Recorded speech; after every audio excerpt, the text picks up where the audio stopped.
Herzlich willkommen zum KeyHelp Administrationstutorial. In diesem wollen wir uns den Konfigurationseinstellungen von KeyHelp selbst widmen. Diese sind im linken Menü über den Button Konfiguration zu erreichen. In der dortigen Übersichtsseite sind in 6 Kategorien geordnet die Konfigurationsoptionen zu finden. Zunächst wenden wir uns der Übersicht System zu. Unter dem Punkt Hostname kann der Systemhostname geändert werden, welcher für den Nameserver genutzt wird und auch für die Standarddomain für die einzelnen Kunden. Unter dieser Domain ist auch KeyHelp erreichbar und die Let's-Encrypt-Zertifikate für die Serverdienste, E-Mail, FTP und KeyHelp selbst werden auf diesen Hostnamen ausgestellt. Der nächste Punkt PHP-Interpreter ermöglicht es, PHP-Versionen zusätzlich zu der Standard-PHP-Version des Systems zu installieren.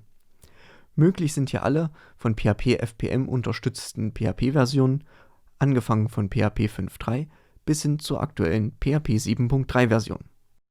PHP-Versionen, welche bereits End of Life sind mit einer Veraltet-Markierung versehen und sollten nur in Ausnahmefällen, wenn dieses zum Beispiel durch die Anwendung erforderlich ist, installiert werden. Ansonsten empfiehlt es sich immer, aktuelle PHP-Versionen zu nutzen. In der oberen Tabelle sind die bereits installierten PHP-Interpreter aufgelistet. Hier wird aufgeschlüsselt, wie oft diese jeweils verwendet wurden, ob diese durch den einzelnen Benutzer auswählbar sind, ob diese durch das KeyHelp-System automatisch aktualisiert werden, wenn hier unser Entwickler ein entsprechendes Update für die PHP-Version veröffentlichen sollte. Über den letzten Button ist es möglich, die installierte PHP-Version wieder zu deinstallieren. In der unteren Tabelle, verfügbare Interpreter, ist es möglich, noch nicht installierte zusätzliche PHP-Versionen zu installieren. Mit Klick auf Aktualisieren wird KeyHelp hierbei den PHP-Versionsserver auf weitere Versionen abfragen. Mit Klick auf Speichern werden gegebenenfalls vorgenommene Änderungen ausgeführt. Mit Klick auf RAM-Drive ist es möglich, für die Verzeichnisse temp und vartemp virtuelle Laufwerke in einer RAM-Disk anzulegen, wodurch dann temporäre Dateien nicht mehr auf der Festplatte selbst, sondern nur im Arbeitsspeicher gespeichert werden. Hierbei ist es auch möglich, die Skriptausführung durch den Mount-Parameter noexec zu verhindern. Wenn ein entsprechendes Laufwerk ausgewählt wurde, so erscheint das Menü für Skriptausführung verhindern und für die Größe der RAM-Disk. Standardmäßig ist hier 20% des verfügbaren physikalischen Arbeitsspeichers vorgesehen. Der vierte Punkt unter System, Webserver, ermöglicht es, die Ports, auf welchen der Apache Webserver lauscht, zu ändern. Dies sollte nur in Ausnahmefällen notwendig sein, zum Beispiel wenn man auf Port 80 oder 443 noch einen Reverse-Proxy betreiben möchte und diesen dann entsprechend manuell konfigurieren muss. In allen üblichen Fällen sollten diese Ports nicht geändert werden. Mit Klick auf E-Mail-Server ist es möglich, diverse E-Mail-Konfigurationsoptionen vorzunehmen. Hier ist es möglich, die maximale E-Mail-Dateigröße einzustellen. Standardmäßig liegt diese bei 35 MB. Und die maximalen Verbindungen pro Benutzer, welche pro IP-Adresse zulässig sind, können ebenfalls geändert werden. Standardmäßig ist ja 10 voreingestellt, welches für alle üblichen Verwendungen ausreichen sollte.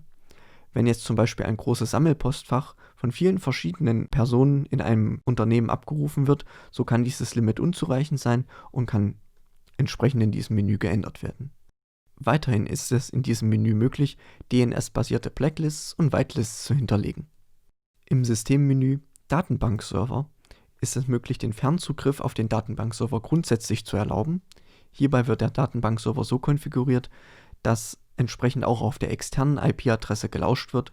Standardmäßig lauscht das System sonst nur auf der Localhost-IP-Adresse. Auch ist es möglich, individuelle Datenbank- und Benutzernamen zu aktivieren. Standardmäßig würde der Datenbankname und der Benutzername anhand des KeyHelp-Benutzernamens generiert. Bei Konfiguration FTP-Server können Sie zum einen individuelle FTP-Benutzernamen für Ihre Benutzer erlauben, sodass diese nicht mehr basierend auf dem KeyHelp-Benutzernamen des jeweiligen Benutzers erstellt werden. Des Weiteren ist es möglich, für den FTP-Server ausschließlich SSL-TLS-gesicherte Verbindungen zuzulassen, sodass eine unverschlüsselte Verbindung verboten ist. Unter Konfiguration Server-Neustart kann ein Reboot des Servers durchgeführt werden. Hierzu müsste der entsprechende Haken bei Bestätigung gesetzt werden. In der oberen mittleren Box Sicherheit sind die Sicherheitsoptionen von KeyHelp untergebracht. Bei Konfiguration SSL-TLS-Zertifikate können die Benachrichtigungseinstellungen für die Zertifikate eingestellt werden. Hier ist es möglich, Benachrichtigungen entweder an die Administratorkonten zu senden, an den jeweiligen Zertifikatsbesitzer oder an eine alternativ anzugebende E-Mail-Adresse. Es kann hier auch eingestellt werden, ab welchem Zeitpunkt KeyHelp selbst Ablaufnachrichten an den Administrator verschickt. Hier ist es auch möglich, sich über das Ablaufdatum von manuell hinterlegten Zertifikaten informieren zu lassen. Diese werden auch an die zuvor konfigurierte E-Mail-Adresse gesendet. Bei Let's Encrypt ist es möglich, zwischen einer Live- und einer Testumgebung zu wählen. Bei einer Testumgebung werden nur ungültige Testzertifikate ausgestellt. Standardmäßig ist hier eine Live-Umgebung eingestellt. Einstellbar ist hierbei auch noch das Land und das Bundesland, in welchem das System beheimatet ist. Diese beiden Werte werden dann, wenn man ein CSR generieren möchte, vorausgefüllt. Der zweite Punkt im Bereich Sicherheit wäre die Passwortrichtlinie. Hier ist die Passwortmindestlänge und die Passwortkomplexität einstellbar. Standardmäßig würde die Passwortmindestlänge 8 Zeichen betragen und es sind mindestens Kleinbuchstaben, Großbuchstaben und Ziffern erforderlich. Weitere Optionen wären, dass zum Beispiel noch Sonderzeichen erforderlich sind und dass die 100.000 häufigsten Passwörter unzulässig sind. Mit dem dritten Punkt, Login und Sitzungen, können Sie einen Brute-Force-Schutz für KeyHelp aktivieren, welcher Anmeldeversuche drosselt, wenn zu viele ungültige Anfragen von einer IP-Adresse erkannt werden. Die Dauer dieser Deaktivierung ist ansonsten auch noch in dem Punkt darunter änderbar. Im Punkt darunter ist auch die Sitzungsleerlaufzeit änderbar. Hier sind standardmäßig 24 Minuten eingestellt. Darunter ist es möglich, den Zugang zu administrativen KeyHelp-Konten, zum Beispiel KeyAdmin, auf bestimmte IP-Adressen oder IP-Adressbereiche einzuschränken. Dies ist von Vorteil, wenn man über eine statische IP verfügt und den Zugriff von anderen IP-Adressen verbieten möchte. Hierbei sollte beachtet werden, dass man sich bei Falschsetzen dieser Parameter auch schnell aussperren kann. Die so konfigurierte E-Mail-Liste kann als Blacklist fungieren, welches dann die oben angegebenen IP-Adressen sperrt, oder als Whitelist, welches nur Zugriff von den oben angegebenen IP-Adressen erlaubt. In der dritten oberen Box Tools ist es möglich, die von KeyHelp mitgelieferten diversen Tools zu konfigurieren. Hierunter fallen der Dateimanager, der Antivirus-Scanner, Webmail- und Datenbankadministration, Backup und Webstatistiken. Das erste Tool, der Dateimanager, wäre von seinem Funktionsumfang so weitreichend, sodass die genaue Funktion in einem separaten Tutorial behandelt wird. Unter Konfiguration Antivirus-Scanner kann eingestellt werden, ob der Antivirus-Scanner aktiv oder inaktiv ist und zu konfigurieren, wie dieser im Fall eines Fundes reagieren soll. Standardmäßig wird hier eine E-Mail an den jeweiligen Administrator versendet. Die E-Mail-Adresse, an welche die Information gesendet wird, ist standardmäßig die des Key-Administrator-Benutzers.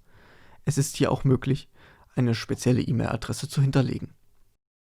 Mit einem entsprechenden Haken ist es möglich, ein Scan-Protokoll zu versenden, auch wenn keine Infektion gefunden wurde. Im Feld darunter sind die zu untersuchenden Verzeichnisse eingestellt. Standardmäßig werden hier die Heimatverzeichnisse der Benutzer und die temporären Verzeichnisse gescannt.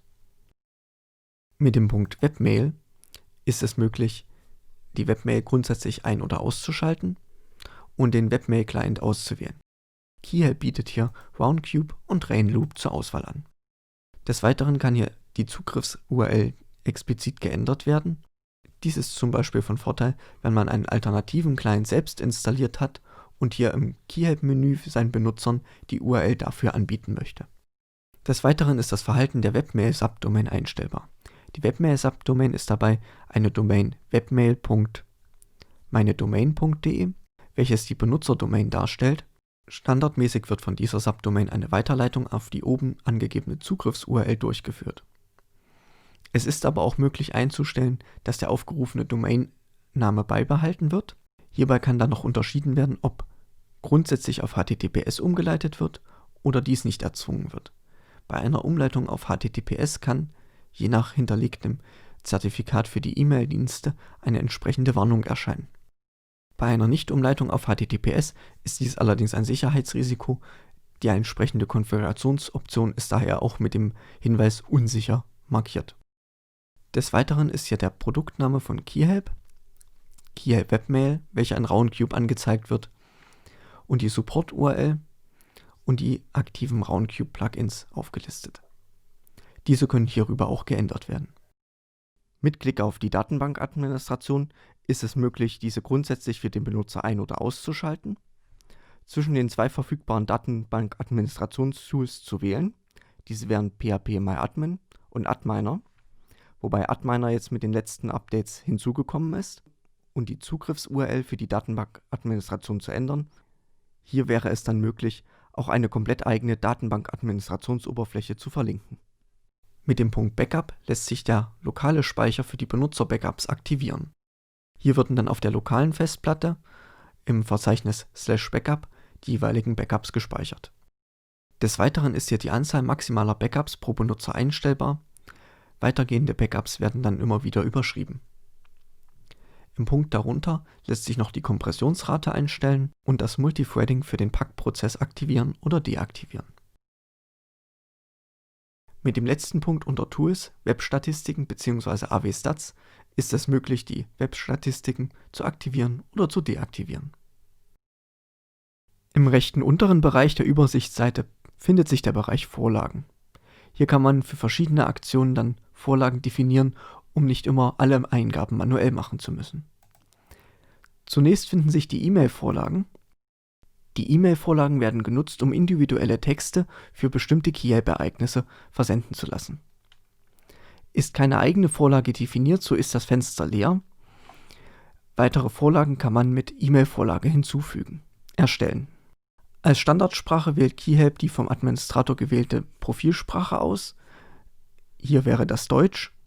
Im Nachfolgenden kann das jeweilige Ereignis ausgewählt werden, für welches diese Vorlage gelten soll. Zum Beispiel, es wurde ein neuer Benutzer hinzugefügt oder es wurde das Passwort vergessen. Mit dem Button darunter kann die Standardvorlage, das heißt der im Keyhelp intern hinterlegte Text, für diese Aktion geladen werden. Somit wäre es dann einfacher möglich, nur einige Kleinigkeiten an eigene Bedürfnisse anzupassen.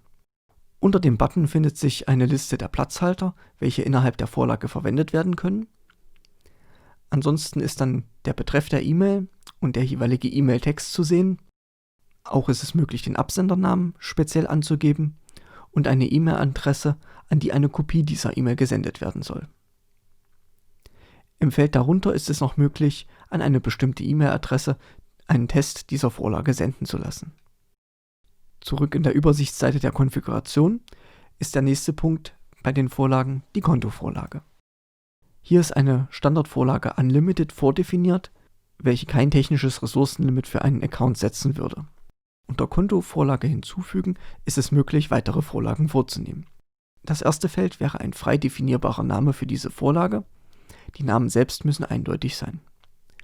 Darunter findet man prinzipiell wie beim Benutzeranlegen die einzelnen Ressourcenfelder, wo man den Speicherplatz, Domains, Subdomains, E-Mail-Konten und so weiter einstellen kann.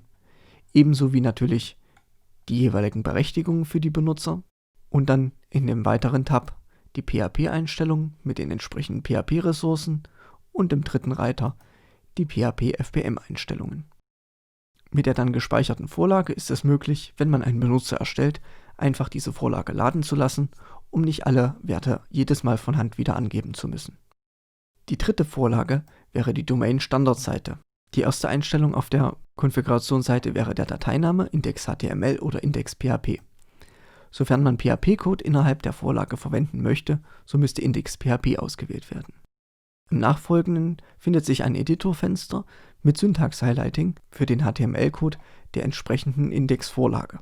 Diese würde bei neu angelegten Benutzern bzw. Domains bei einem leeren Domain-Verzeichnis als Standardseite geladen. Die vierte und letzte Vorlage wäre das System-Domain-Schema. Hier ist es möglich, das Standardschema der Systemdomains für die einzelnen Benutzer abzuändern, welche durch Keyhelp vergeben werden. Standardmäßig wäre hier Username.PanelDomain, das heißt der Server-Hostname. Unten in der Mitte finden sich die Konfigurationsoptionen für das Erscheinungsbild. Hier kann das Theme ausgewählt werden. Momentan auswählbar sind hier das New Theme seit 2018 und das Old Theme, welches vor 2018 das Standardthema war. Es ist später geplant, hier auch noch weitere Themen zur Auswahl zu bringen. Das alte Thema, welches bis 2018 aktiv war, wird mit einem der nächsten Updates entfernt werden. Als zweiten Punkt unter Erscheinungsbild findet man die Sprachen. Hier hat der Administrator die Möglichkeit, die in KeyHelp vorhandenen Sprachdateien auszuwählen bzw. einzuschränken. Auch ist die Anzahl der Verwendungen der jeweiligen Sprachen zu ersehen. Es ist möglich, eine Sprache als Standardsprache festzulegen und über den Haken bei Aktiviert einzelne Sprachen auch zu deaktivieren. Die Prozentzahl in der Spalte davor gibt den Grad der Übersetzung der jeweiligen Sprachpakete an. Bei Sprachvariablen, die in den Sprachpaketen mit unvollständiger Übersetzung nicht enthalten sind, wird entsprechend auf die Sprachvariable der als Standardsprache gewählten Sprache zurückgegriffen. Die dritte Option stellen die White-Label-Einstellungen dar. Im White-Label-Bereich bestehen vielfältige Möglichkeiten, KeyHelp an die eigenen grafischen Bedürfnisse anzupassen und auch eigene Logos zu hinterlegen. Die Einstellungen können hierbei, wenn man diese bereits einmal erstellt hatte, unter Einstellungen Importieren hinzugefügt werden und unter Einstellungen Exportieren kann man getroffene Einstellungen in eine Datei exportieren, um diese auf einem anderen Server dann zu nutzen. Die genauen bei White Label möglichen Einstellungen werden wir in einem weiteren Tutorial behandeln. Im Bereich Sonstiges, im rechten unteren Bereich der Konfigurationsoptionen, finden sich Einstellungen zum Supportzugang, welcher dem KeyWeb-Support den SSH-Zugriff über einen Support-Key erlauben würde. Bei Servern, die nicht bei der KeyWeb AG stehen, ist dies standardmäßig natürlich deaktiviert. Zur KeyHelp API, über welche eine API-gesteuerte Fernsteuerung des KeyHelp-Systems möglich ist. Da dies für ein Videotutorial zu umfangreich wäre, muss ich hierzu auf die KeyHelp API-Dokumentation verweisen. Als nächsten Punkt finden sich die Datenschutzoptionen. Hier kann die sofortige Anonymisierung der Webserver-Protokolle aktiviert werden. Dies wäre auch für den Benutzer selbst für seine Domains in den Domain-Einstellungen möglich. In diesem Fall würde dies dann serverglobal gelten. Auch kann hier eine Anonymisierung nach Rotation der Protokolldateien aktiviert werden. Dies bedeutet, dass im Gegensatz zur ressourcenintensiven sofortigen Anonymisierung beim Webserverzugriff keine Anonymisierung erfolgt, sondern erst wenn im Standardfall einmal wöchentlich eine Rotation des Webserverlogs erfolgt. So hat man auch für eine Fehlersuche immer ein aktuelles Log mit vollständigen IP-Adressen und erst später gespeicherte Logdateien würden entsprechend eine anonymisierte Ansicht der IP-Adressen liefern. Der nächste Punkt unter Sonstiges wären die Benachrichtigungen. Hier kann man eine Absenderadresse für von KeyHelp versendete Benachrichtigungen festlegen. Auch kann man eine E-Mail angeben, für welche eine Benachrichtigung gesendet werden soll, wenn ein bestimmter Benutzer seinen Traffic-Kontingent überschritten hat. SSL-TLS-Zertifikatsbenachrichtigungen finden Sie unter den SSL-Konfigurationsoptionen. Es ist hier weiter möglich, die Standard-E-Mail, welche gesendet wird, wenn ein neues Postfach eingerichtet wurde, zu deaktivieren. Hierbei müsste der standardmäßig gesetzte Haken bei Aktiviert entfernt werden. Als letzte Option ist es noch möglich, E-Mails, die an gängige Postfachnamen der Serverdomain gesendet werden, zum Beispiel hostmaster@serverdomain oder postmaster@serverdomain, an ein bestimmtes Postfach weiterzuleiten. Hier sollte beachtet werden, dass dies möglichst an ein Postfach auf demselben Server geleitet wird, da es ansonsten gegebenenfalls Probleme mit dem Sender Policy Framework geben kann, welches Adressfälschungen verhindern soll. Unter Konfiguration Subdomain Catch-all kann eingestellt werden, wie das KeyHelp-System beim Aufruf von nicht im System angelegten Subdomains einer Hauptdomain reagieren soll. Standardmäßig ist hier der Subdomain Catch-all aktiviert, welcher bei nicht existierenden Subdomains eine 404-Fehlermeldung zurückgibt. Alternativ wäre mit dem entsprechenden Haken eine Umleitung zur entsprechenden Hauptdomain, zum Beispiel bei sub.test.com eine Umleitung auf test.com möglich. Ist keiner der beiden Haken gesetzt, würde eine Umleitung auf den KeyHelp-Login erfolgen, welches das frühere Verhalten vor Einführung dieser Funktion darstellt. Außerdem ist es möglich, einen Wartungsmodus zu aktivieren, um Benutzer von dem Zugriff auf KeyHelp abzuhalten, wenn man selbst umfangreichere Konfigurationsarbeiten an KeyHelp durchführen möchte. Hierzu ist es möglich, mit der Checkbox aktiviert den Wartungsmodus einzuschalten und in der Box darunter IP-Adressen anzugeben, welche von dem Wartungsmodus ausgenommen sind, sodass man selbst noch Zugriff auf das KeyHelp-Panel hat. Soweit zu den Konfigurationsoptionen zu KeyHelp. Ich bedanke mich für das Interesse an diesem Tutorial.